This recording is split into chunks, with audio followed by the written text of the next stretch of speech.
صوفیہ کے ماننے والے ہیں، لہٰذا اپنے پاس تو کوئی تعصب اور شدت نہیں، بے شک بے شک ہر کسی کے لیے یکساں ہے. ہمارے حضور نے اپنے دشمنوں کے لیے اپنی چادر بچھا دی، سبحان اللہ بے شک ہماری چادر بھی حاضر ہے، بلکہ ہمارا مسئلہ حاضر ہے، آئیے ہم تشریف لائیں.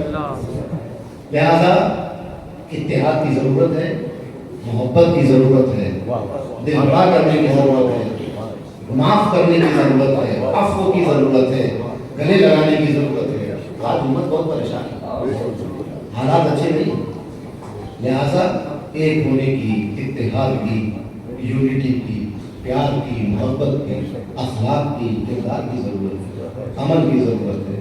اس کو اس کا یہی پیغام ہے کہ آپس میں تمام مسلمان بھائی بھائی ہو کر رہیں، محبت کے ساتھ رہیں، پیار کے ساتھ رہیں، اتحاد کے ساتھ رہیں، ایک دوسرے کی کمزوری کو طاقت سے بدلنے کا حوصلہ رکھیں، ایک دوسرے کو گلے لگائیں، ایک دوسرے کی کمیوں پر پردہ ڈالیں، ایک دوسرے کو آگے بڑھنے کا موقع دیں، ایک دوسرے کی مدد کریں، ایک دوسرے کے ساتھ اچھا اخلاق پیش کریں. اسی لیے آج کا اس کا پیغام ہے اور یہ کا پیغام ہے، نبی کریم صلی اللہ علیہ وسلم کا حکم ہے، دین کا حکم ہے. وآخر دعوانا الحمدللہ.